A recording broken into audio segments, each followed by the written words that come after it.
सो jujutsu Kaisen मांगा chapter 234 आ गया है and the chapter is really outstanding. इस चैप्टर के बाद फाइनली ये बैटल अपनी क्लाइमैक्स में एंटर कर चुकी है, जिसका वेट हम सब लोग इतनी वक्त से कर रहे थे। My God! Okay, it's happening. तो चैप्टर स्टार्ट होता है यूटा के साथ, जो अब फाइनली गोजो और सुगना की बैटल में इंटर करने के लिए डिसाइड करता है, जो कि एक हीटेड एनवायरनमेंट डेवलप कर देता है, क्योंकि कासिमो यूटा को वार्न करती है कि वो गोजो और सुगना की बैटल में इंटरफियर ना करे, क्योंकि गोजो ने बोला था कि बैटल में सब लोग तब इंटर करें जब गोजो उन सबसे वीक हो जाए। लेकिन यूटा बैटल में इंटर करके फिर भी गोजो की हेल्प करना चाहता है, जो कि एक तरफ से सही भी है, क्योंकि सुगना गोजो की वजह से अभी थोड़ा सा कमजोर हो गया है और यूटा के अकॉर्डिंग सुगना का डोमेन अभी डिसेबल है, और अगर रिका और यूटा दोनों बैटल में इंटर करते हैं तो वो दोनों डेफिनेटली दोनों शिकिगामिस को हैंडल करने में मदद कर सकते हैं। और अब सिर्फ यूटा को ही नहीं बल्कि माकी को भी बैटल में इंटर करना है। तो हम सब लोग बहुत वक्त से इन सभी हैवी हिटर्स को बैटल में इंटर करके गोजो की हेल्प करते हुए देखना चाहते हैं, लेकिन कंजाकू जिसे ऑलमोस्ट सब पता है उसके अकॉर्डिंग गोजो सबसे अच्छा तब लड़ता है जब वो अकेला होता है, जो कि दिखाता है कि गोजो के साथ कोई कीप अप नहीं कर सकता। उल्टा वो पर्सन गोजो के रास्ते में ही आएगा और गोजो को होल्ड बैक करना पड़ेगा। तो इन सब लोगों को बैटल में तब एंटर करना चाहिए जब गोजो या तो वीक हो जाए या फिर लड़ने की हालत में ही ना हो। लेकिन यूजी यूटा का साथ देते हुए बोलता है कि अगर ऐसा करने से वो सुकना के खिलाफ जीत सकते हैं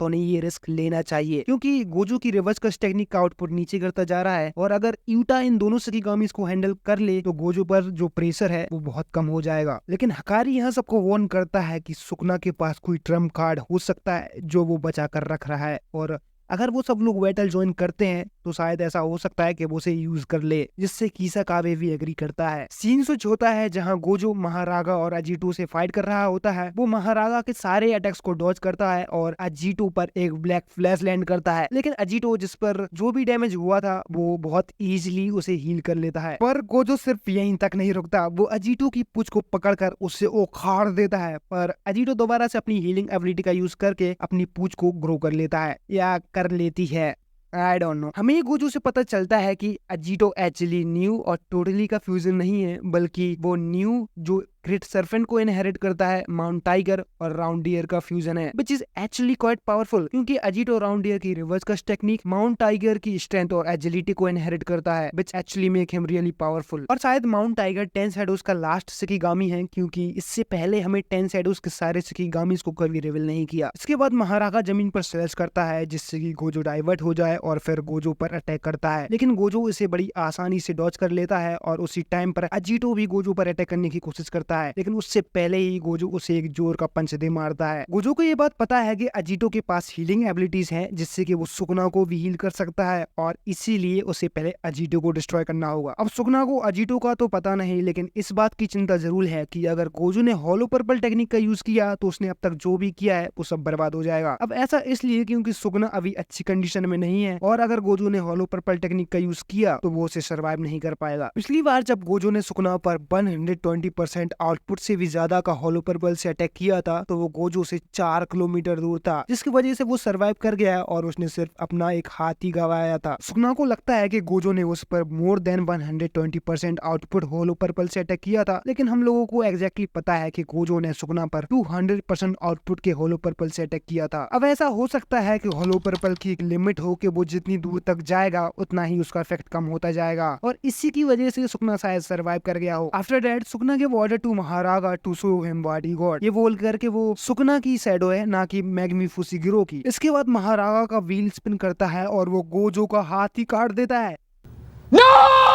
अभी देखकर सारे लोग शॉक हो जाते हैं, खासकर सोको जो अब तक बिल्कुल कूल और काम थी, लेकिन गोजो की ये हालत देखकर वो इतनी शॉक हो जाती है कि बेचारे के मुंह से सिगरेट तक गिर जाती है। महारागा ने गोजो पर जो अटैक किया था वो दिखने में बिल्कुल सुकना की डिसमेंटल टेक्निक की तरह है, और तो और वो सुकना की तरह फ्लाई भी कर सकता है। अब ऐसा हो सकता है कि महारागा अपनी यूजर की टेक्निक्स को भी यूज कर पाए, या फिर सुकना ने किसी तरह से अपनी एबिलिटी को उसे दे दी हो, या फिर कुछ ऐसा हो गया हो कि उन दोनों की टेक्निक्स लिंक हो गई हो, वगैरह वगैरह, यू नो। इसके बाद सुकना फाइनली महारागा की शैडो से बाहर निकलता है और गोजो पर अटैक करना स्टार्ट कर देता है, और इसके बाद ही अजीटो भी सुकना के सिर पर अटैक कर देता है। पर भैया यहाँ गोजो को कोई फर्क नहीं पड़ता। गोजो अपने हाथ में एक ब्लू ऑर्ब क्रिएट करता है और अजीटो को एक पंच मारता है। इसके बाद वो अपने ब्लू मैक्सिमम आउटपुट का यूज करता है, जिससे अजीटो एक मेन अट्रैक्शन पॉइंट बन जाता है। इसकी वजह से वो एक बॉल शेप में कन्वर्ट हो जाता है और शिनजुकू का जो भी मलबा था उसकी तरफ अट्रैक्ट होने लगता है, एंड दिस किल्स अजीटो। सुकना और महारागा बच जाते हैं क्योंकि गोजो का प्राइमरी टारगेट अजीटो ही था, था। और गोजो की हाथ की चिंता तो तुम मत करो, क्योंकि चैप्टर के लास्ट पैनल में हम लोग देख सकते हैं कि गोजो का हाथ हील करना स्टार्ट कर देता है। नरेटर बताता है कि इसके 41 सेकंड बाद यानी कि फ्यूचर में गोजो होलो पर्पल टेक्निक का यूज करेगा। अभी नॉर्मल होलो पर्पल टेक्निक होगी या अनलिमिटेड होलो टेक्निक, ये देखना पड़ेगा। और अब जबकि अजीतो डिस्ट्रॉय हो चुका है तो सुकना अब हील नहीं कर सकता। और सुकना ने बोला था कि अगर गोजो ने होलो टेक्निक का यूज किया तो वो उसे सर्वाइव नहीं कर पाएगा और उसने अब तक जो भी किया है वो सब बेकार हो जाएगा। तो गोजो की होलो टेक्निक